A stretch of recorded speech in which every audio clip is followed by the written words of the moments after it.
Në një xhami të vogël pranë lagjes, pas çdo faljeje të namazit të yatsis, gjithçka kthehej në heshtje. Fëmijët qëndronin pak më gjatë, herë duke luajtur e herë duke mos qenë aq të kujdesshëm me pastërtinë e vendit të shenjtë. Herë pas here linin letra, shishe uji apo copëza lodrash në cepa të ndryshëm të xhamisë. Por pa u vënë re nga askush, çdo natë, një burr rreth të 5 vjetave qëndronte pak më gjatë. Nuk kishte ndonjë detyrë zyrtare në xhami, as nuk kërkonte ndonjë vëmendje.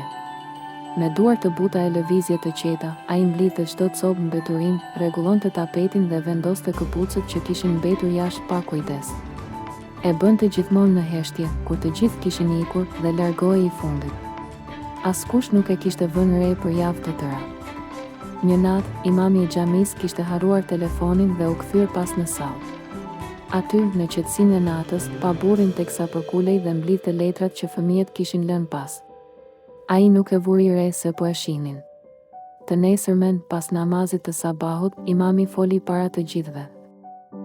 Dje pash një burr që nuk e përmend askush, që nuk ka emër në bord, por që është rojtari më i përkushtuar i kësaj xhamie. Ai e pastron në heshtje, me përulje, për hir të Allahut. Burrit ju mbushën syt me lodh. Nuk e kishte bërë për vlerësim, as për falënderime.